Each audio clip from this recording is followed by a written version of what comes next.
You're live. Got you. Good evening, ladies and gentlemen. Hopefully, you'll be able to pick up the link which I've sent on my Facebook page. Sorry, we're 5 minutes late, but we're trying a new thing, a new way of getting to you guys and getting my face into your living rooms. So hopefully, you'll all be joining us one by one, and we're just gonna have a little chat this evening. I had hoped to have some guests, but they're having even more technical difficulties than I am. So it's just me. Anybody who knows me knows that that's not really a problem. I can handle that. I can handle the chit chat for a couple of minutes quite successfully.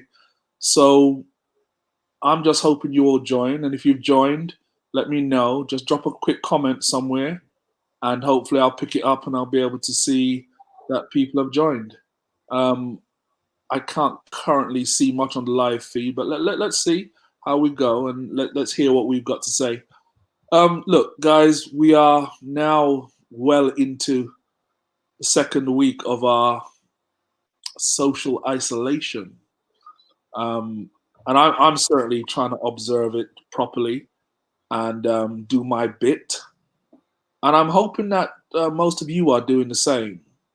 And it's important that we show a little bit of responsibility for ourselves and for what we're trying to do, because ultimately we only have ourselves who we can depend upon to get this right.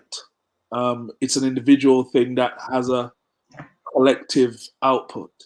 So I'm hoping that people are taking it seriously, doing their individual part, and hopefully it will make a much larger result.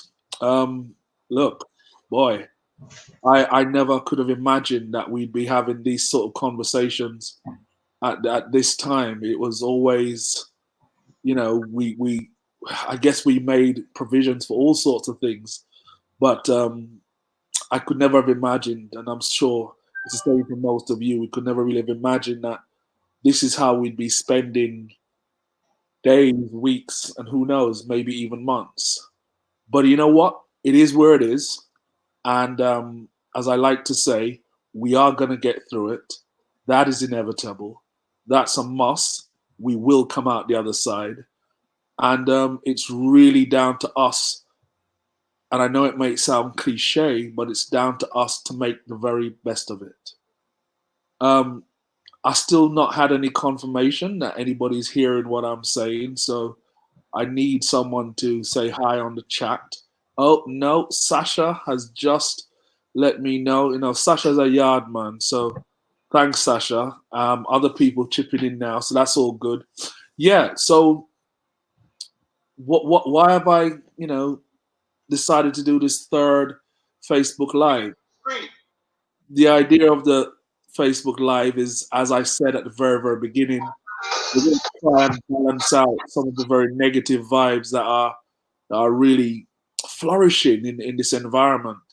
And since I'm alone today, I think I'll just concentrate on something which, you know what, it's bugged me before all of this, but I think it's been heightened now. And anybody who's watched my page for a couple of weeks, years, or months, and certainly overnight, would have seen my comment with regards to fake news, conspiracy theories, scams. For me, they're all the same. It can be that ultimately some people just want to fool you, but they still have the same end product. They're stealing from you, they're robbing you, whether they're causing you to be fearful, whether they're causing you to not do things, whether they're causing you just to think in a way which is so negative, the result is the same.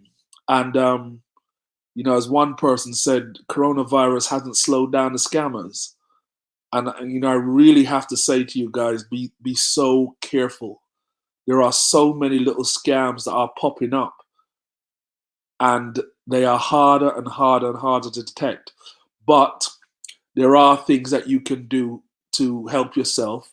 There are things that you can do, hopefully, to put yourself in a position where you're slightly less susceptible to these things. Because guess what? they're out in full effect. They're trying to make their hustle, because for them, that's all it is. It's just a hustle. And, you have to protect yourself and your own. So probably the biggest bit of fake news, if that's what we want to call it, that I've seen over the last couple of days has got to be the one where right below, and this is what makes this one so hard to detect, right below the government's text message, which the government told us they were going to send out, right below it, what do they have there? They have a little message saying, look, you've left your house 3 times and we're going to fine you £30. I saw one £30, one 35, one 95. It doesn't really matter. The effect is the same. And they said they're going to add it to your bill. And, I saw it a couple of times online and I thought about it and I just thought, well, I know it's fake. Anybody who knows me properly knows that I've been a telecoms engineer consultant for the last 30 odd years. So I'm knee deep in all the technologies around mobile phones, telephony, networking, and that sort of stuff. So it was no surprise to me when I thought, nah, that's just fake. But then it kept on appearing. It kept on coming out. Every time I blinked, I could see it again and again. And people who I respect, people who I consider to be sensible, were starting to post it. And, then what you get the spin-offs, which is, oh yeah, the government's always been watching us. By the way, I'm not saying they haven't always been watching us. I'm just saying that what you don't need to do, we don't need to add to it. We don't need to add to the sort of vibe that surrounded it. So I just, this morning, I just thought to myself, let me just look at the link. And I looked at the link, I typed it in, and of course, as expected, it went to the .gov UK page and it just said, page not found. It's a fake link. However, I'm pretty sure that if someone sent you that live, that link would probably take you to some sort of a scamming page. I saw another version of that saying that the money had been taken from or added to your mobile phone bill. That's just not the way these things work. The last one I saw was even more disturbing because it said, hey, this has been added to your .gov account. Now come on, guys. 99% of you out there don't have a financial .gov account. But what they were hoping that you'd click onto it and you'd take a look and they'd say to you, if you pay it now, it's reduced or something. And they'll just take your money. Now, I don't know about you guys, but I do know for myself, we don't have spare money just hanging out. And in these times when people have lost their jobs, where jobs have gone away, it's even more so that we can't afford to be in a situation where what we're doing is giving away money to people who are actually just scammers. And that's what these people are. So there's those scams you really need to look out for. And, there's also the old scams about, we saw the very evil guy who at the end of the day was walking around telling people that he had a kit and he was selling online this kit, which would allow people to cure them from the corona. That's the sort of evil that some people are willing to do and some people being to go so far. And that's what's going on. So I'm asking you guys really to be careful. Don't add insult to injury. Don't make a bad situation even worse. Yeah. Errol, hi, man. I know you're in New York.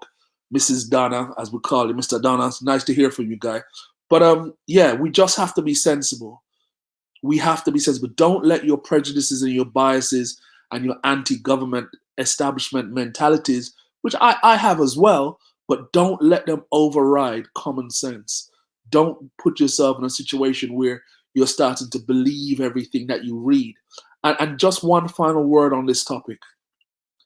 I find that most times when I talk to people about these scams and these fake news, one of the first things they come back with and say, but I Googled it, or I saw it on YouTube. Listen, Google and YouTube are just like any other computer system. And in the computer world, we have a little saying, rubbish in, rubbish out. Yeah? There is no one fact checking to any great extent every single bit and piece that is put on Google, on YouTube. I'm doing this broadcast right now, and there is no one checking up to see if I'm talking to you guys and I'm telling you anything sensible or not. So, what I'm saying to you is if I can be beaming right into your home, wherever you are, telling you stuff, anybody else can do the same. And one of the things I've always tried to stress is don't take my word for stuff. Do your own research, but don't research with a bias in mind. And I find that's what we do. We tend to look at research and we stop at the research that suits our biases and our prejudices. We need to get past that.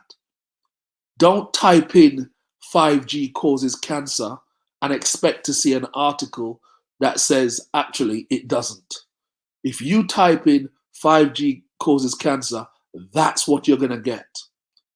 And you're going to get pages and pages of it from people you don't know. And that's all I'll say about that. But you know what? Today was momentous in other ways.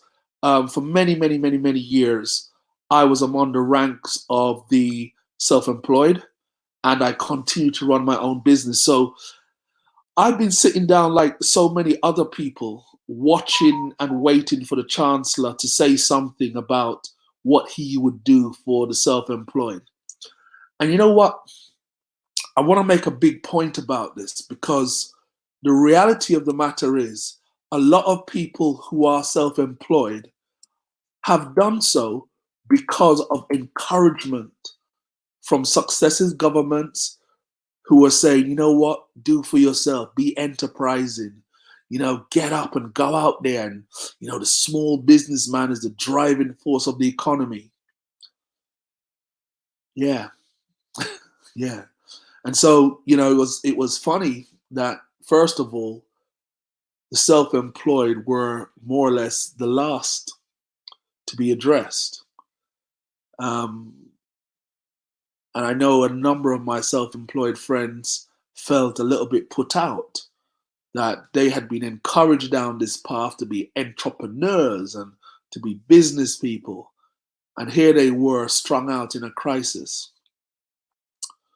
Sometimes the image of self-employed people is that we're all flash and we're all living large. The reality of the matter is self-employed people take a tremendous risk because they don't have the benefit of knowing that there's a salary coming in at the end of the month. They don't get the 5 weeks a year holiday. They don't get the sick pay. And so if they do reap any spoils from being able to do what they do, I don't think we should envy them. And when I look at the package that has been delivered to them, I guess the optimist would say it's better than nothing. But when you look at the actual numbers and when you know the cost of living, these people are going to continue struggling. And, the government said, and I'll quote Boris Johnson, he's your prime minister, he said that this thing will last for probably about 12 weeks. Well, I don't know about the 12 weeks. What I do know is that it's going to take a lot of mopping up. And when it is time for it to be mopped up, it's going to be very, very difficult for people to get back into it and get back on it. It's going to be difficult. And so when I look at the package that's been offered, I'm not sure that's anything to be really excited about. Because the reality is, people's lives, if you stand still a small business effectively for 3 months, it's very difficult for a businessman to recover from it. I saw someone today being a little bit cynical by suggesting that, the UK middle classes will now know what it's like to have to claim universal credit. On the flip side of that conversation, the gentleman was hopeful that this may bring about a sea change in how people view those of us who have had to, at some point, face unemployment and those who have at worst, have had to go on to universal credit or claim benefits. Look, there are going to be no winners out of this, because on the tail end of the package which the government dropped today, there's a little note in it where he said, and I quote, that they're looking into changing the taxation for self-employed people so that it looks more like employed people. Now, as I said when I began, I've been an IT consultant for a very long time, and anybody who's into IT for at least the last 5 to 6 years will know about a thing called IR35. And I won't go into technical detail, but what I will say to you was that IR35 was a law change in our taxation which sought to make self-employed people pay the same rate of tax as fully employed people. Now, you may say, but that makes sense. I'm going to say to you, no, it doesn't. And the reason why it doesn't make sense is because of what I said before.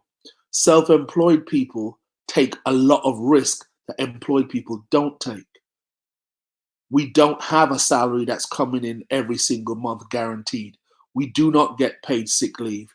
We do not get paid annual leave. If we take a day off, that's a day of money gone. And so when they brought in IR35, I can tell you for free, no joke, there were people who committed suicide. And they committed suicide on the basis that they also not just brought it in, but they wanted it to be 20 years retroactive. So when the Chancellor today announced that on the back of this package, he's also considering equalizing tax across the board, trust me, that's going to cause a lot of pain going forward for people. So look, there's not a lot I can say beyond that, except you need to really think about how you're going to be moving going forward in the future. And one of these lives, what I'm going to try and concentrate on, and I'm going to get some guests who can add some more flavor to the pot. I'm going to try and concentrate on what happens after Corona. Because whether or not right now it feels like it's really intense and it's so close to the end of everything, the reality of the matter is we're going to come out of this. And when we do come out of this, we're going to be in a situation where we need to be able to say, how do we move this forward? And I want to talk to people who are taking the optimistic view, who are looking at the strategies for what we're going to be doing next, for what can happen after Corona. I can tell you one thing that's definitely going to happen is we're going to have a big party. And for those of you who still understand me, let me say that in Jamaica, we're going to have a big bashment. Yeah, we need to have a bashment because we need to release. And so I'm going to be talking to a couple of my friends who I know, they're promoters, they do this sort of stuff, and we're going to organize a big party. Yep, doesn't matter what genre of music you like, we're just going to get together and we're really going to have a great time. Because there is life after Corona and we need to start to think, plan, and strategize. Let me tell you something. The rich people, they're already strategizing. They're already thinking about what comes next. You need to do so. You don't have to be rich to plan. But if you plan, you can come out of this the other side a lot better. I think the last thing I'd like to say tonight is this. Look,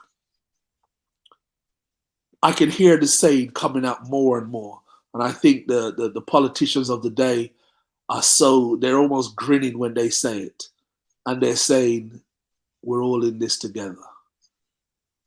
David Cameron must be really, really laughing his head off to see that statement has returned to the world. We're all in this together. You know what? We're not. The reality of the matter is the rich and the powerful have lots of access to medical care far beyond what you and I may want. Okay, we heard today that Prince Charles has contracted it, and we wish him all the best. But I can guarantee you, he won't be in a queue in a hospital waiting for an empty machine ventilator to come up. If it comes to that, he won't have that problem. Not wishing him ill, but I'm just saying he won't have that problem. Look after you and yours. Maintain your social distancing. Make sure you're looking after yourself. Yeah. One thing we do know about this virus is that it is real. And so protect yourself. The reality of the matter is we can actually starve this virus out if we just maintain our social distancing. If we don't, then we're exposing ourselves and our loved ones to it. No one really wants to do that. So this is Paul Lawrence. For those of you who don't know, I'm also the owner of justtickets.com, and I'm going to get together with a couple of my friends to really promote that party I talked about, because I think we need to do this. I just want to add to it that this live is just one in a series, and there are other people who are doing Facebook Lives. A young lady called Janice Jackson, she calls me her boy, and we all know the story behind that. Janice did a cookery one last night on how to cook brown stew chicken, and I see she put up on her page that she wants people to submit what she would like to cook on the next one, and the one she's put up looks like it's going to be curry goat, and that's what we're going to try and do. All we're trying to do, myself, Janice, other people, all we're really trying to do is help you guys take your mind off the day-to-day. Let's have some fun. Yeah. If you have any suggestions, if you have any games, if you have anything that we can play, get it. I understand, by the way, that Zoom, the people who we used for the last one on Sunday, their shares have gone through the roof because people are Zooming and using their software. Good on them. I have no bone about that. But look, let's make this work for us. Yeah. Don't lock yourselves in your house. Go out and do your exercise. I went out into my garden yesterday. The pictures are up on my Facebook page. You should be able to see where Eddie and my great-great-great-grandfather planted a tree. Go out, get your exercise, go do your shopping. Make sure you keep them away from you so the social distancing is real. And maintain yourself. And remember, looking after yourself is not just about the physical, but it's also about the mental. A lot of things have been done to provide free training courses online. Exercise your brain. Take the opportunity to learn something new. You're locked in the house, get a free course and do something. Exercise your brain. Do not let the children drive you nuts. Yeah, I know some of you parents, you're really struggling, but I'm hoping that this will give you a new respect for the teachers. And when the teacher them tell us you're pitting bad, you will accept it and understand. Janice Jackson has just told me that she's going to be going live, doing some dancing tomorrow, 11 a.m. apparently. See, she obviously has her empire sorted out, so she's allowed to do that. But if you're live and you can join her. Just try to take the edge off the next few weeks, months, and I'll see you on the other side. So if you have any suggestions, any questions that you want to be answered with regards to what we're going to be doing, let me know. I have to say a big shout out to a guy called Theo from Medianet who's facilitated this broadcast. It's the first time I'm using it, but you know what? It's a brother who's put this platform together and he's doing it at a professional level, which I really appreciate. So big shout out to Theo for doing that. And this is the media outlet that I spoke to you guys about at the last time. And once we pull the cover off the whole Corona thing, we're going to be doing a whole lot more stuff in studio, not just remote as we're doing it now. We're going to get some live guests in and I really have a great dialogue and try and do stuff for our own self. This is where we're trying to move to. And the Corona is not going to stop us. It's not really going to even slow us down. We're just going to adapt and keep moving. Let me finish by saying this. We've survived much more than this. Yeah, we've got some scars to show for it, but we've survived and we've thrived. And that's all I need you guys to do from now on. Look, guys, I'm out. I've given up half of my Star Trek, so I'll catch it on the +1. But that's it. Thank you. Bye-bye.